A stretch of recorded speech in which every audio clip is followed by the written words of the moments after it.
Welcome back, everybody. Another edition of the Coach Bo Show. We are in Week 8. It is hard to believe we are in Week 8, wrapping up the regular season, Coach. Ended the season with Wayzata. Came up a little short, 28-30 score. Talk a little bit about that game. Yeah, it was just kind of one of those games that a lot of little things here and there that kind of slipped away from us. You know, we had the look we wanted for a 2-point conversion early in the game, went for it. Miscommunication by, me and Luke Duchesne on that, my fault, and on what we wanted to run versus lead or zone read, and ended up getting stopped. Hindsight, that's the difference in the game. So we ended up going for 2 later in the game after a score, and a little bit. Still not sure what happened when the receiver got tossed on the ground on that right off the line. And, that was a tough one. You talk about the 2-point conversion. It was a game of 2-point conversions. From late into the second quarter all the way through the fourth quarter, it was go for two, whoever scored. Well, it was a tough, they scored on one, got a personal foul. So we can elect to either take the penalty on the PAT or on the kickoff. Chose to take it on the kickoff, get the field position coming back, and it was one of those tough decision to begin with because their extra point guy didn't have a huge leg, but made that decision, and then we went to block the kick, ended up roughing the center because our one of our guys got bumped into the center, maybe later than really should have been called, but it was called, so It is what it is. And then they get to go for 2 instead, half the distance to the goal. So that big swing right there. Then later on, we actually end up losing a player, in Austin, crappy deal, part of the crappy deal of the game, the sport, where Austin ends up tearing his ACL on a big pass play, trying to push the guy out of bounds on the sideline, and so we're dealing with him, and we have 3 coaches trying to deal with him, trying to calm him down while he's right there on the edge of the playing field, and the officials put it in play, and we didn't have enough players on the field because we're 2 of our defensive coaches or 3 of our defensive coaches were still dealing with a player. Wow. So really unfortunate how that all played out, but it really was just a game of 2-point conversions. Yeah, and I think another big part of that game was the third quarter. Sitting in the stands, I get a text from a friend, and they wanted a score update. I'm like, 22-15 Anoka. And then I got a text back again, and it was at 11 minutes of real time. It went from 22-15 Anoka to 30-22 Wayzata. I mean, just one big play, a mistake by Anoka, and flipped the game instantly. It was really big. We had we took a shot on a play coming onto a possession. We ended up false starting. Should have got out of the play at that point. That was I'd say probably my biggest mistake in that game. Should have got out of that play. Went to another play. We didn't. We ended up throwing an interception and giving them, basically, that chance to go 2 scores, boom, boom, and really the difference in the game. But I think everything happens the way it happens. Yep. And, I think for us, it didn't change a thing about our seeding. It's all part of the story that kind of builds this season. Yeah. And we'll get into that next segment. But first, let's take a look at the players of the week from the Wayzata game, and then we'll get into the playoffs. Every week, this ain't no game, this ain't no joke. I hope you prepare for the beef. We run through the middle, we run through your teeth. If you're throwing it deep, we put 6 on the sheet, and it's only first quarter, so cheers up your deep. Whenever the lights on and the whistle blows, every Friday night we put on a show. Good, better, best, never let it rest. Step on the field and get body, bro. We ain't no jokers, we pop like a soda. Get me like an ogre, don't say we ain't Trojan. You see, we Anoka, we make no excuses. Relentless and ready with bros on my shoulders. Highlight reels on deck, yeah, they coming up. First half, right hook, Energizer bunny. I'm take 'em out, running out of money up. Leaving Cheerios on the board, no honey nut. All right, everybody, back again. This segment, we're going to take a look at the second third of the season, a quick recap of that before we get into the Roseville game, your first playoff game. So, Coach, talk a little bit about the second third of the season here. Well, as the season goes, you kind of, hopefully you're continuing to improve, getting ready for this, week 9. And, I think our second third of the season was better than the first third. We had, some big wins. I think the kids really started playing better. You just look at the physical nature that we were playing with on defense throughout those 4 games was, even go back, we just talked about the Wayzata game. It wasn't the physical play up front. It was they hit a few big plays that really ended up turning the game. But no, I was really happy with the way we played in the second third. We talked to the kids about how the first third of the season is kind of figuring out who we are. The second third is let's get good at being who we are. Yeah. We know who we are now. Let's get good at that. Let's work on this detail, that detail, and then now in the final third, it's go be the best you can possibly be at being that and knock it out of the freaking park. Yeah. As we look at this second half of the season, I was doing some little research last night. We look at your offense, pretty prolific this year. Peyton Podani ended up 12th in the state in completions, 14th in the state in yards, tied 24th in the state with TDs. Zach Welch rushing 8th in the state in carries, 18th in yards, 17th in TDs. And then Trey Borchers had a heck of a second half of the season. He ended up tied 19th in receptions. Just a pretty prolific offense this year, right? Yeah, we've been good. I think if you look at we were a lot better in the second third of the season than we were in the first. I think we while our numbers might have been balanced in the first 4 games, I think in the second 4 games we were a lot more what we want to be. We're still balanced rushing to pass, but I think just the distribution of the ball to various players, the kind of mix was a little bit more where we wanted to be. We have 2 great receivers that are in the top in the state. We got really 5 receivers that are out there at any given time that are big time playmakers. We got Brody Rush back in the mix as a running back to add to it. So now I think we got 3 to 4 really good backs. We got our backup quarterback got significant reps to get him ready if we ever get in a situation where we need him. Peyton continues to develop, continues to elevate, and I actually was talking to Randy Shaver because sometimes I feel like maybe our kids don't get the love that other recognition, people do. Yeah, and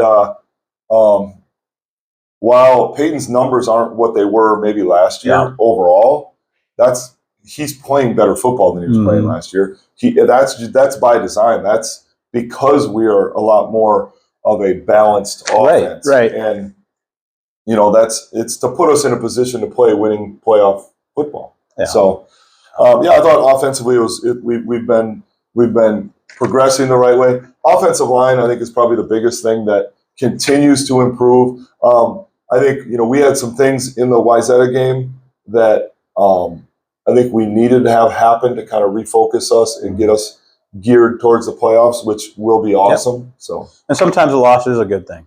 I don't know if I can do it. It's. I think we talked about this a few weeks ago. It's any growth isn't usually linear. Yeah. If this was our one small step back to take 2 big steps forward, awesome. Because I'm excited to see it. Yeah. All right. With that, we'll take a look at some second third of the season highlights, and then we'll come back and talk playoffs.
It's playoff time, everybody.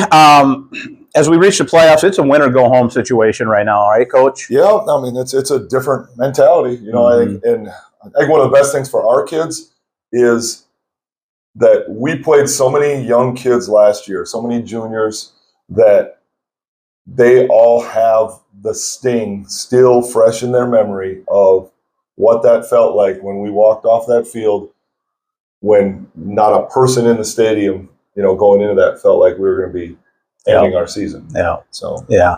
Well, Anoka ends up with the number 2 seed on their bracket. 8 teams in our side of the bracket. 6A is 32 total teams, correct?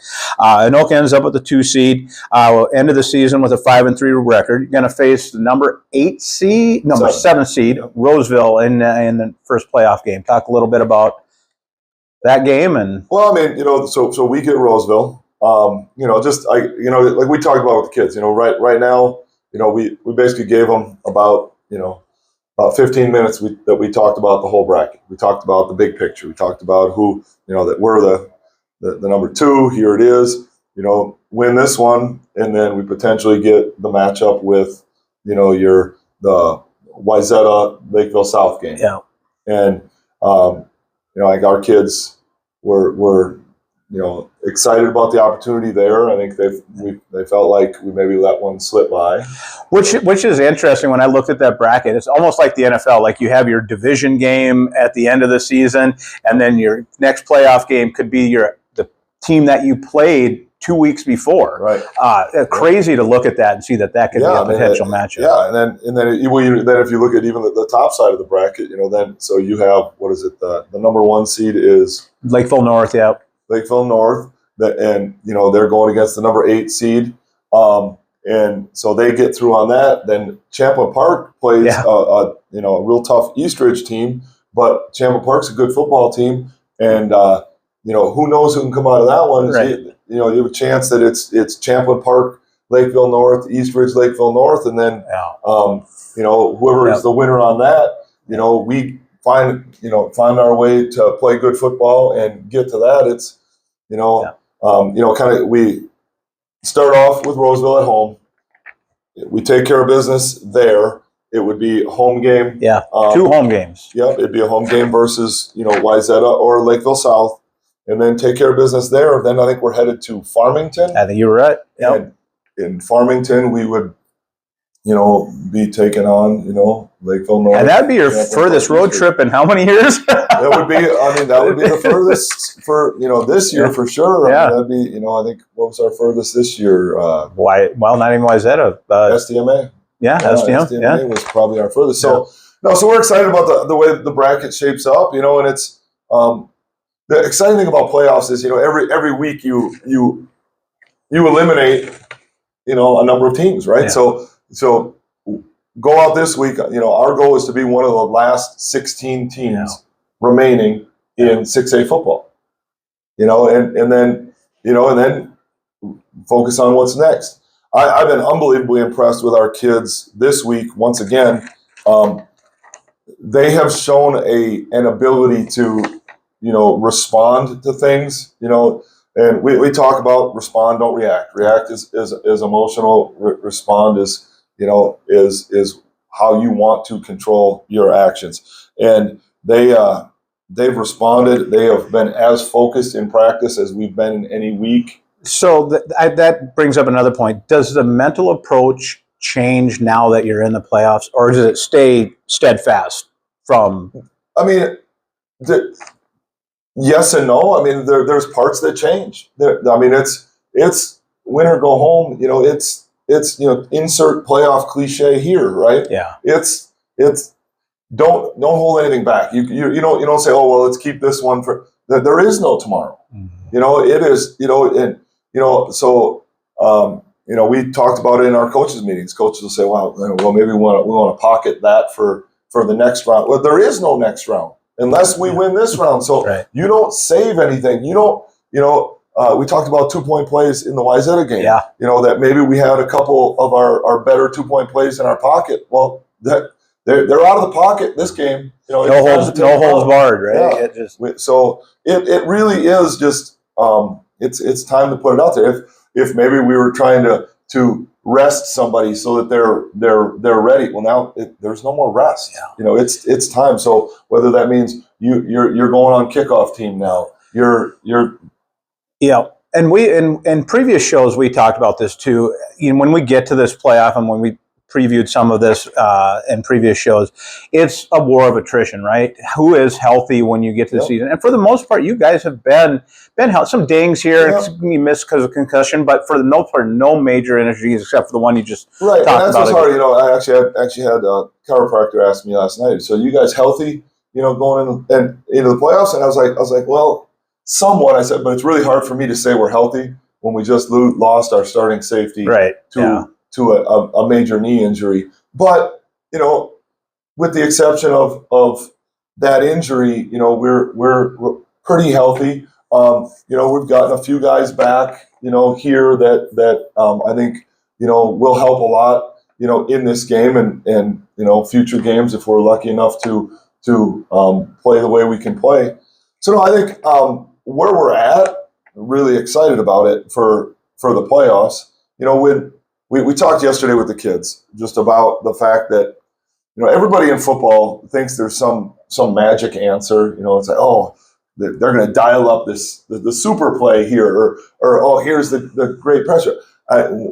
We had the pleasure, displeasure, whatever you want to call it, of watching the Vikings game 2 weeks ago in the morning. Yeah. While we were game planning with some of the coaches that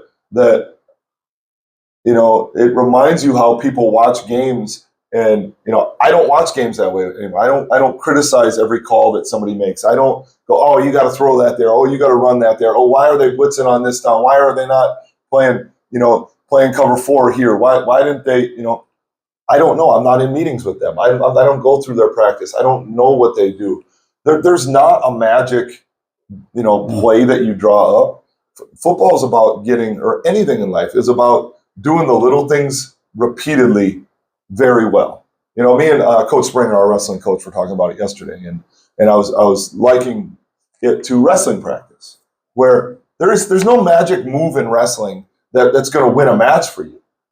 It's doing the little things over and over and over and over and over again and doing them so well that that it's just reactionary, where I know I do this. Yeah. So if you're going to run inside zone, run it the best you can possibly run it. Yeah. And when I played for University of Minnesota, I was in that time when we made a transition to being one of the top rushing teams in the country. And it was because Glenn Mason at the time made the decision that we are going to be really good at something. And we ran inside-outside zone better than anybody in the country. And we could run it against any look. We knew how to run it against any look. Nothing surprised us because we just repped it over and over. And that's kind of where we're at in the playoffs now. There's no magic plays. We're not adding a bunch of new stuff this week. It is, let's be really good at who we are, know where you got to be, and then let's go knock it out of the park. Awesome. Well, next segment here, we'll take a look at some interviews from some of the players and their thoughts on this first playoff game. And then we'll take a closer look at the Roseville game and wrap it up, Coach.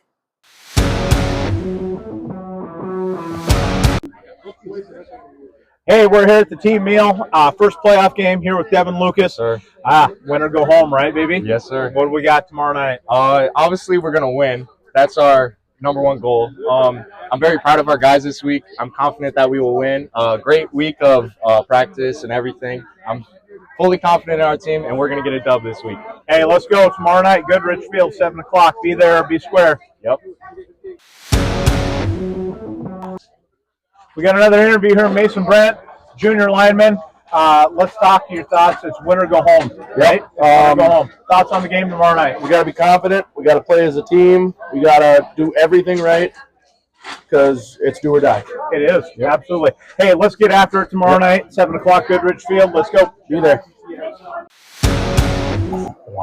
Back again for our last segment. Talked a little bit about this in the previous segment, Coach, but your first game, Roseville, 7 o'clock, Goodrich Field, another home game. It's, as we said, it's win or go home. Yep.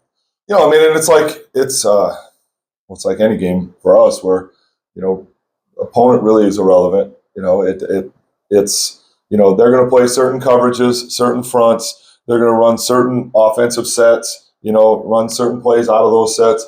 And for us, it's about, all right, we're going to play good technique. Are we going to do, are we going to play with great alignment, assignment, technique, run our routes correct, block our assignments well? We do those things, we're going to be where we want to be.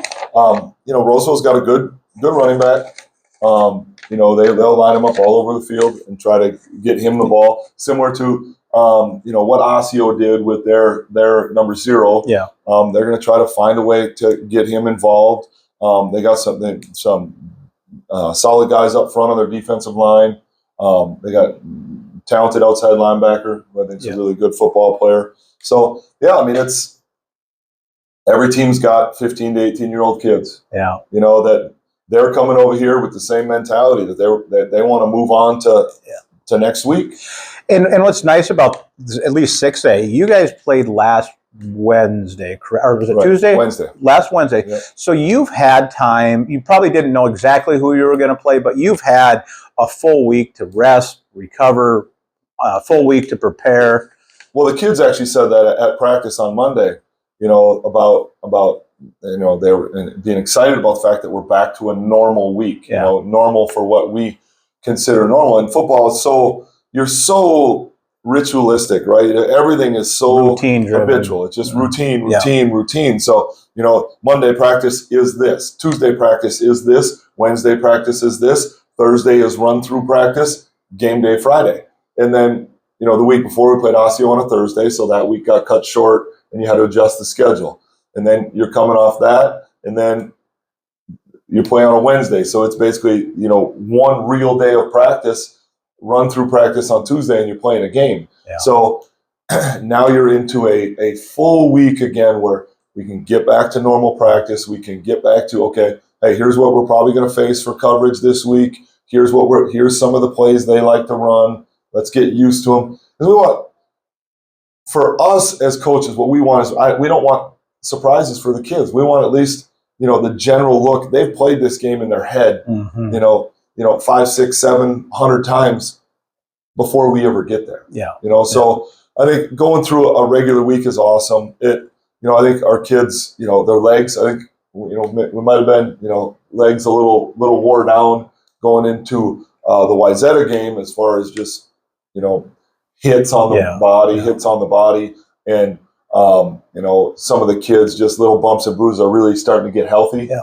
So excited about that. Excited for the. Yeah, and you gave them, they had 4 days of no football, so they just could recover and take a mental break and come back. So I'm sure that helps too. Oh, 100%. I remember being in smaller schools where you play that Tuesday playoff game where this week is just it's a circus. It's tough, and so it is really nice to be able to give them that time to just get healthy, even mentally, just let's step away for a second, kind of refocus so that you could come in as excited as we can be Monday to go make, It's kind of like a college bye week almost, 100%. Right? An NFL bye week. It's almost like an NFL playing the Thursday game. Yeah. Where you got that longer week where you get that extra recovery and you just, you've gotten out of your ritual, and now we can take a break. Even for coaches, we got a bunch of the coaches got to go have lunch together on Friday and hang out for a little bit and just get our minds off stuff and, talk about whatever. So it was nice to get away for a little bit and just maybe shut off the brain for 2-3 hours at least. Yeah. Well, good. All right. Again, 7 o'clock, Goodrich Field, Friday night, home game versus Roseville, number 2 seed, Anoka coming in. Good luck, Coach. Let's get after it. Yes, sir.